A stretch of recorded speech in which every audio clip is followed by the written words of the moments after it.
Hey guys, RetroKrystal here, and today we're starting off something a little bit different. As an avid Minecraft fan, I thought what better way than to get you guys involved than to have my very own Minecraft challenges. If you're wondering how to get involved, then don't worry, you can find my Discord link in the description below, and make sure to join that and verify yourself to ensure you get first news of any upcoming challenges. For a little context, I started playing Minecraft back in December and created my very own subscriber-only realm for those who sub to me on my streaming channel. It's a survival realm which has been up for about 6 months now, where everyone is free to build various projects and community builds, which we discuss in the Discord. It's been increasingly fun and I've had a lot of enjoyment from it, so I decided to keep the realm open. It's slowly growing and growing, and I can't wait to see what projects we manage to build in the future. For this week's Minecraft challenge, I gave everyone the theme of Pokemon, the lovely Nintendo franchise where you've just gotta catch them all. Everyone had roughly about 2 to 3 days to complete anything surrounding the theme in their own creative realm. So let's take a look with what everyone has come up with. First up, we've got Leslie. Leslie appears to have built a Pokemon stadium. This has been built with a mixture of smooth stone, coloured glass, concrete, redstone and surrounded by trees. The stadium itself is based upon the Indigo Plateau, and I really hope I've pronounced that right, from the TV series based within the Kanto region. Starting off, Leslie seems to have built a car park which is accompanied with the map of the whole structure. I especially love how the stadium appears on the map from a bird's eye perspective. Moving on, we have a little water section which leads the players straight to the stadium, and is a really nice touch. Entering the stadium, it appears that Leslie has built up a sign-up entry desk, which, as every player knows, you must register your Pokemon before entering the stadium. And, of course, a random small pool for those water-type Pokemon just to keep them hydrated. Continuing, Leslie shows us the most important part within a stadium, the Poke Center. And let's be honest, have you really healed your Pokemon unless you spam B too much, and then started the conversation and healing process all over again with Nurse Joy. After this, Leslie takes us to the left hand side of the building via a long corridor. This accompanies the red trainer room and a staff room which leads to the back of the Poke Center reception and help desk, plus the Pokemart before finishing off in the storeroom. Now we move on to the main attraction, the Poke Stadium and Battle Arena. This is one giant creation, and I know Leslie spent endless hours trying to build this in time. My favourite bit of the build is definitely the endless torch which represents the Moltres flame from the TV series. I also love the detail in the structure from the red and blue entry points to the TV stands on the sides. So let's explore.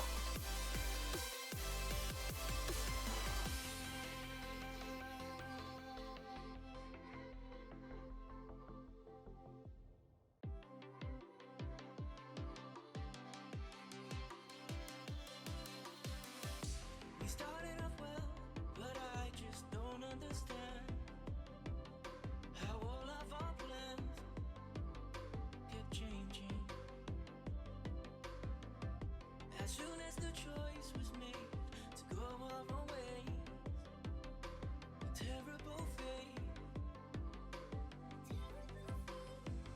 Let's go home.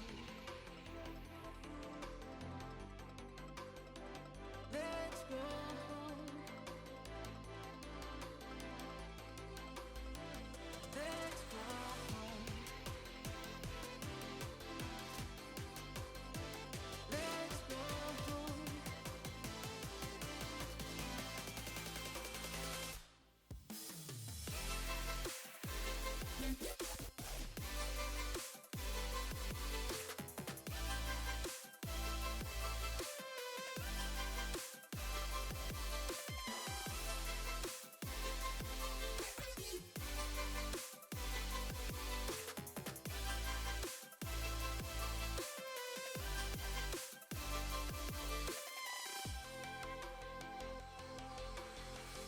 Just 2 months have passed, and one huge lesson I've learned, that is not to desert each other. This journey has shown me what is really the truth. Hey, if I ain't got you, I can't survive. Let's go home. Let's go home.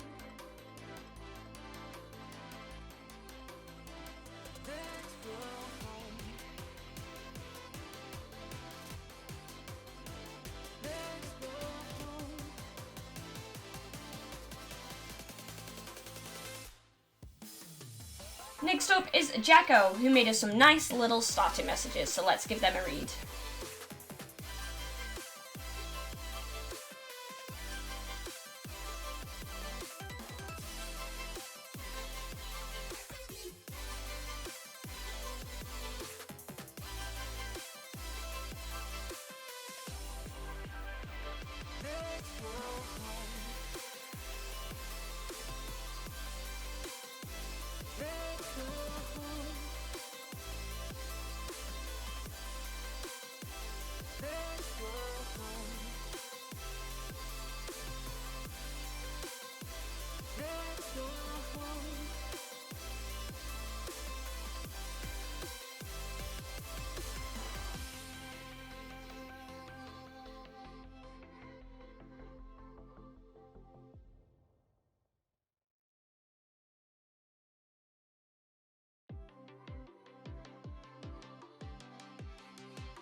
Materials used in this build were white, blue and red concrete, some stained glass, coal, sea lanterns and a couple of glowstones.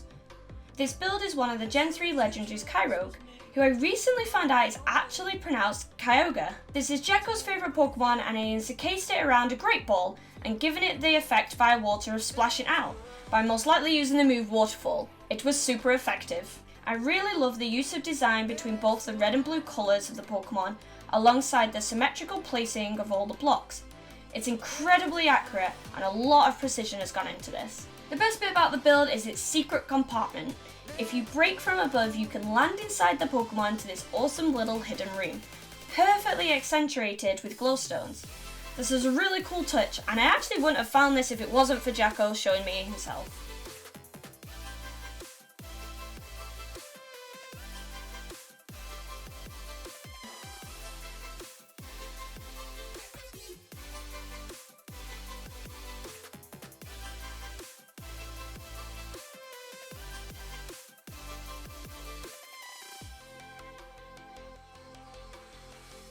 Cheers to my success, and one huge lesson I've learned, that is not to desert each other. This journey has shown me what is really the truth. Hey, if I ain't got you, I can't survive. Let's go home. Let's go home.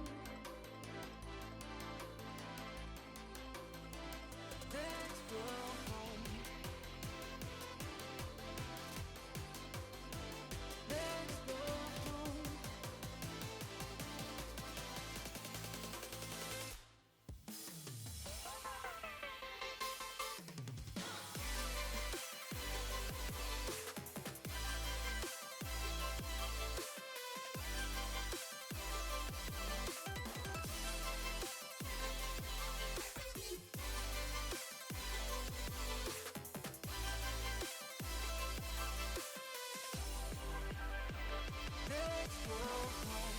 Moving to another, we've got Bano and Pix's build.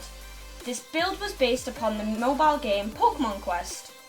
Whilst I don't play many mobile games, I actually was quite a fan of this one, so it's lovely to see that the build represented this. Here we've got the main focus Pokemon, Eevee, Pikachu and Charizard within their blocky form. Let's take a look at all those details.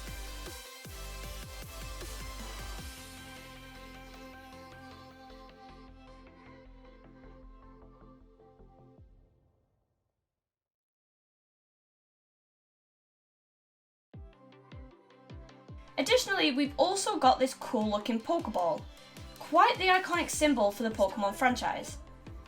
I even have my own various Pokeballs, and when I was younger I actually used to collect those which contain small candy. Truthfully, I got rid of the candy and actually just really wanted the tiny Pokemon figurines inside.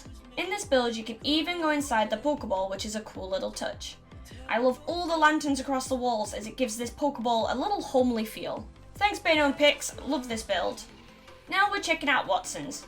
He's appeared to focus upon the Pokemon pixel art, which I know is a very common creation within Minecraft. Here we start off with Piplup, which I know is Watson's all-time favourite Pokemon. And then here you can see the other two Pokemon, Froakie and the iconic Pikachu.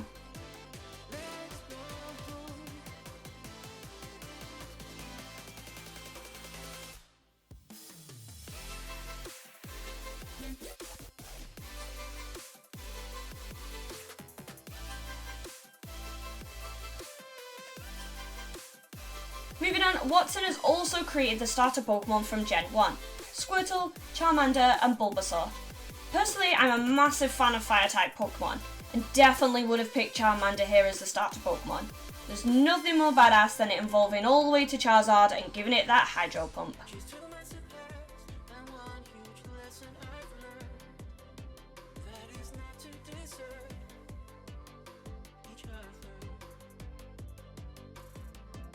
This journey has shown me what is really the truth. Hey, if I ain't got you, I can't survive. Let's go home. Let's go home. Let's go home.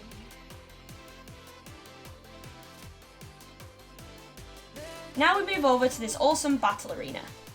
Watson actually asked me for some of my favourite Pokemon, and I explained that I am a big fan of Vulpix in general. And I especially love the look of the Alola Vulpix, and even last year got a plushie from the pop-up London store. Watson decided to make this design as a normal Vulpix, but changed out the blocks to other materials just to match the snow look. On the other side of the battle arena is Torchic. Torchic was actually one of my favourite start Pokemon, mainly as I was evolve it into Blaziken, give it double kick, and it would just annihilate any trainer I began to fight. Let me know which of these two Pokemon you think would win the battle in the comments below as we take a look at the rest of the arena.